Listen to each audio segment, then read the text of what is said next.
And I've been observing how Parliament behaves in their last few days to lapsing. And I want to observe that this time we have behaved extraordinarily. Around this period, to have ceremonial debates of how we have fared and holding farewell parties, not opening up a controversial debate like the one we are handling right now. Mr. Chairman, I would therefore request that at your convenience, you allow me some time to make a full presentation on that one topic and what I think about it. To Mr. Chairman, the amendments as proposed to the bill have, in my opinion, have substantial effect on the bill.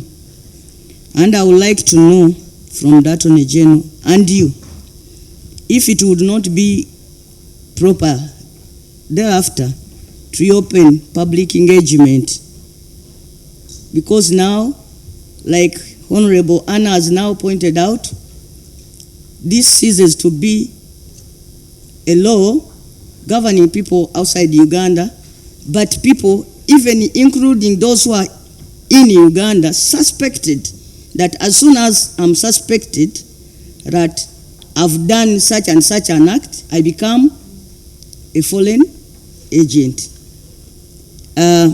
So wouldn't it be proper that we reopen the public hearing to be able to get to know what the stakeholders think about these changes now being proposed? 3, Mr. Chairman,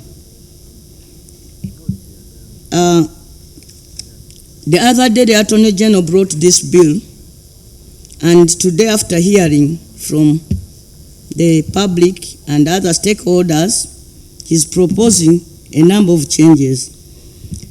Doesn't he think that given more time and opportunity to hear from more people and entities, he would make other changes to the bill?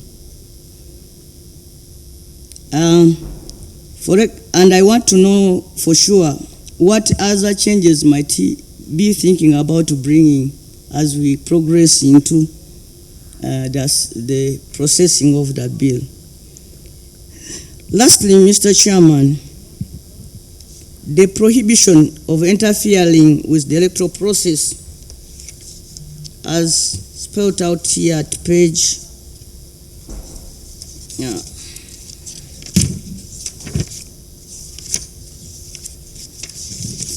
it is said in the bill, the clause provides that a foreign agent is not supposed to interfere with the electoral process of Uganda. However, there is an exception that unless when that person is a candidate, that this does not affect candidates. But, Mr. Chairman, elections are not for candidates alone. They are for everybody. So, isn't this law now differentiating some people? Because you say, when you're a candidate, 13.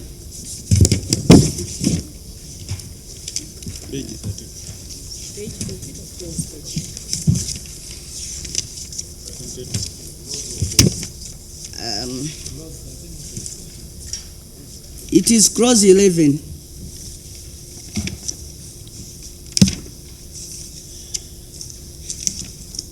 About elections. Yes. Prohibition of interfering with the electoral process. Say, an agent of a foreigner who is intentionally, an agent of a foreigner who intentionally influences the will and the consent of any person to decide on how he or she shall be governed contrary to subsection 1, commits an offense and is liable on conviction, blah blah. Then in 4 they say, this section shall not apply to a person who has been nominated by the Electoral Commission in accordance with the relevant Act of Parliament and is canvassing for votes in accordance with the Constitution and an Act of Parliament. So when a foreign agent is a candidate, then the law does not. Because under our laws, the definition given to a foreign agent include even people like me, because it touches on just my actions. It is my actions that make me an agent of the foreigner. So if I'm a candidate, I'm exempted. But if I'm not a candidate, I'm not supposed to participate in the electoral process. So I think that the Attorney General should revisit that particular clause. It's not clear. Because a candidate is allowed to commit offenses.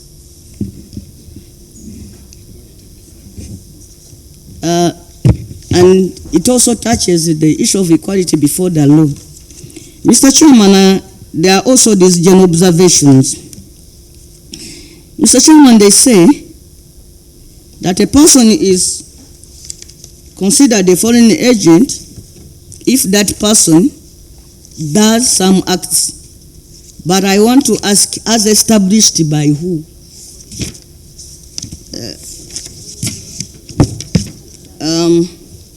Number 1, clause 1, an agent of a foreigner means a person who engages in any activities referred to in section 1. And I want to ask, as established by who? Because it is like as suspected, as established by court.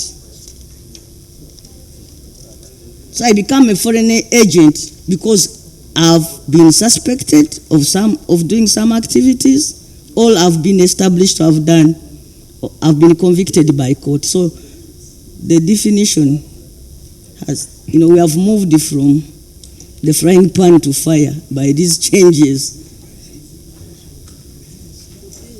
And then they say, any person who undermines or well aware of the government, the government interest, the interest of Uganda. So the interest of Uganda, as defined by who? What amounts to the interest of Uganda? Do you have a statute where the interests of Uganda are listed? So what amounts to? What can I call the interest of Uganda? As established by who? As determined by who? By those in power? What amounts to the interest of Uganda? And then lastly, about the general questions, Mr. Chairman.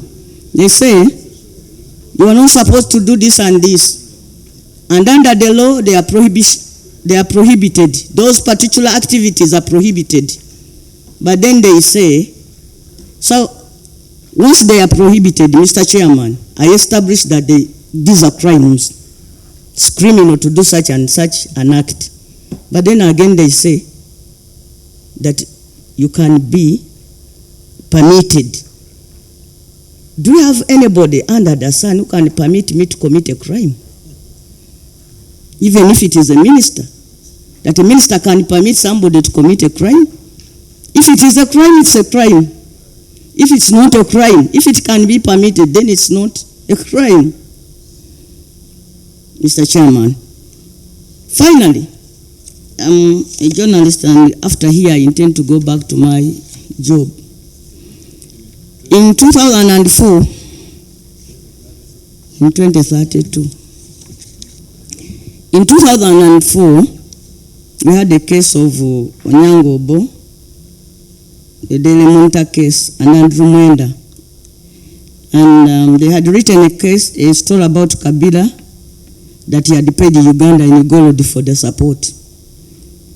The matter was taken to court, and finally what came out was that the court struck out that particular provision about the issue of false news.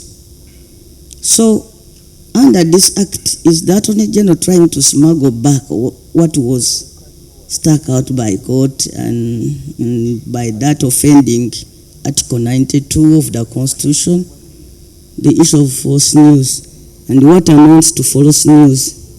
who determines what is false news, and more particularly that particular provision was struck down by courts of law, allegedly offending Article 92 of the Constitution. Thank you, Mr. Chairman. I wish to end there for now, but ask you to grant me today. Before the committee, we had closed the stakeholder consultation. Honorable Nambooze, on what they say is that the changes we made are substantial. What is the substantiality test about? Maybe AG needs to clarify for the benefit of the two. For me, I don't, you deal with substantiality if you're going away from the object. Here, what the object is maintained, the tutu is maintained. In some places, we are just adding subject to tutu for avoidance of doubt. So we had an interpretation, like for example, the interpretation of whether